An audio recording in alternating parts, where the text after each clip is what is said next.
Tapos na natin, no? Ayan.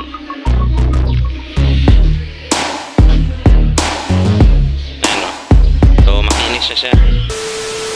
Magandang araw po sa inyo lahat mga kagwang at welcome na naman po sa aking vlog.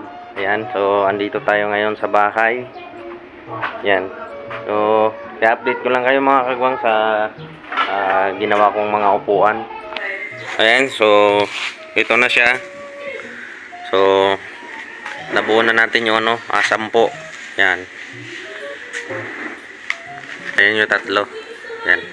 At tapos na natin yung 10 mga kagwang, yung 10 piraso na upuan. Yan. Makikita nyo. Yan. So, mamaya, ipo-full wheel ko na lang to para matapos na. Tapos malagyan na rin namin ng ng kahoy. Plywood. Hindi ko alam kung kailan bibili si Bayaw ng plywood. Di pa kasi ito naka full weld makakagwang. Ayan kung makikita nyo. Yan, hindi pa po tapos yan. So, binuo ko lang talaga siya para maano ko kung kasya ba yung bakal. Ayan, ayan.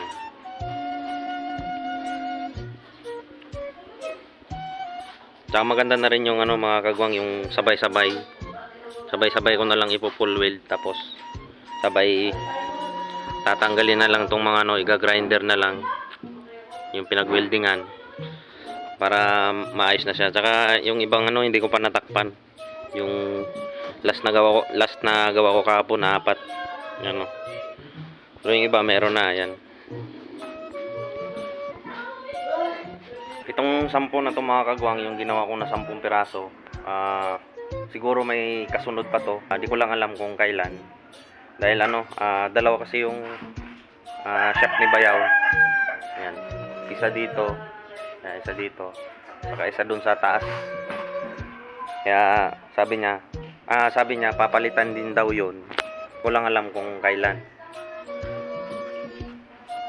So ito muna yung pinagawa niya, 10. Para naman para dito. Sa shop diyan. Alright. So, time check tayo mga kagwang. Anong oras na? 12:34 na. So, dahil anong oras na kami nag-almusal kanina, may na lang ako mananghalian. So, gagawa muna ako. So, ipo-full weld ko na yon para matapos na. So, bago ang lahat, kunin muna natin yung ating costume. Yan, nilaba ko na kagabi. Saktong-sakto, mainit kanina. Hanggang ngayon, sobrang init. Kaya ito, tuyo na. Ayan. Alright, so magbihis muna ako mga kagwang.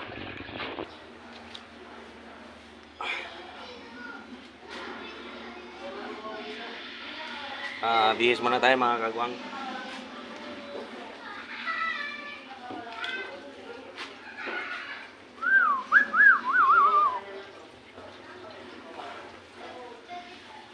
Init.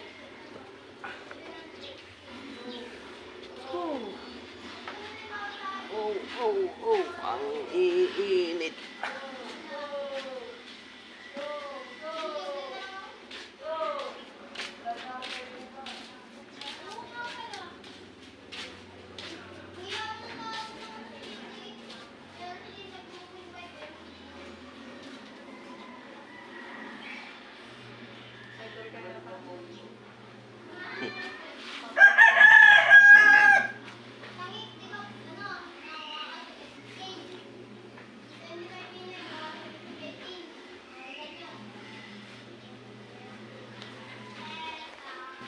So guys, so ipo-full weld na natin yun. Siguro kukuha lang ko ng konting clip kasi baka matalsikan na naman yung cellphone natin. Tapos update na lang mamayang hapon. Alright, so mga kagwang, ito na. So magwe-welding na tayo. Tas sabay na rin, pag natapos natin i-full weld yung isa, i-grinder na rin natin.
update tayo mga kagwang sa ginawa kong upuan.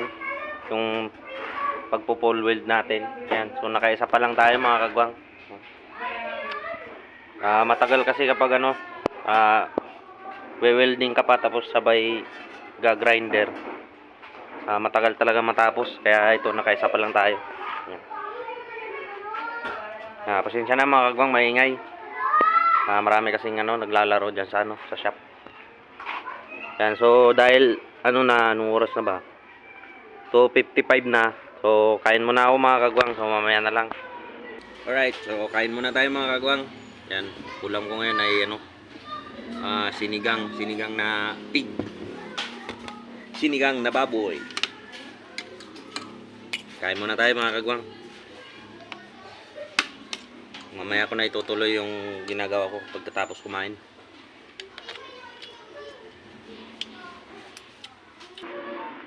Alright, so time check tayo mga kagwang. 3:36 na.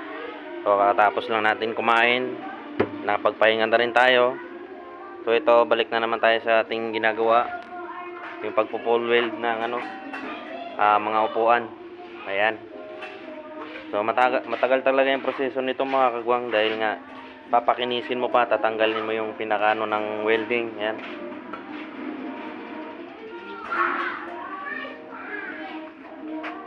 Alright, so tuloy na tayo.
Alright mga kagwang, ito nakatapos na tayo ng so nakadalawa lang tayo.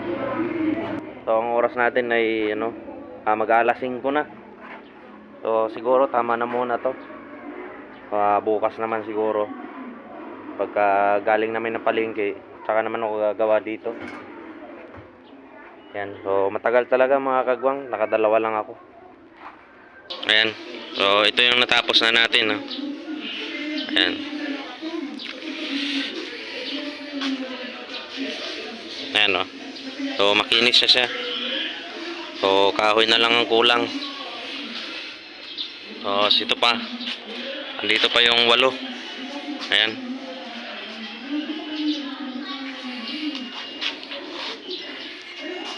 So siguro bukas na lang ito mga kagwang. Bukas ko na siguro itutuloy ito. Dahil hapon na.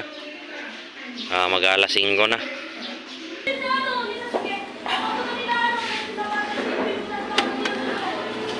So, pasensyahan nyo na yung vlog natin ngayon mga kagwang dahil yung pag-grocery namin kanina hindi ko na talaga binlog dahil napakainit po kanina. Kaya dito na lang muna ako, nag-update lang ako sa ginawa kong upuan.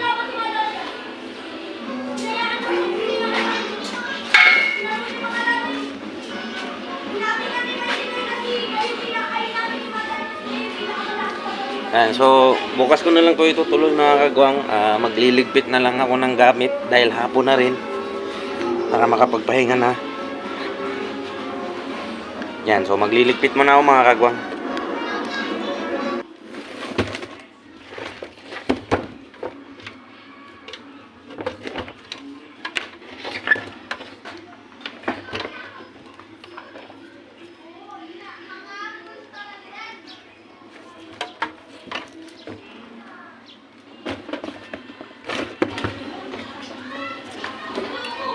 Yan, bukas ulit tayo mga kagwang. Dahil alas 5 na. Alright. So, hanggang dito na lang ang video na to mga kagwang. Maraming salamat sa inyong suporta at walang sawang panonood.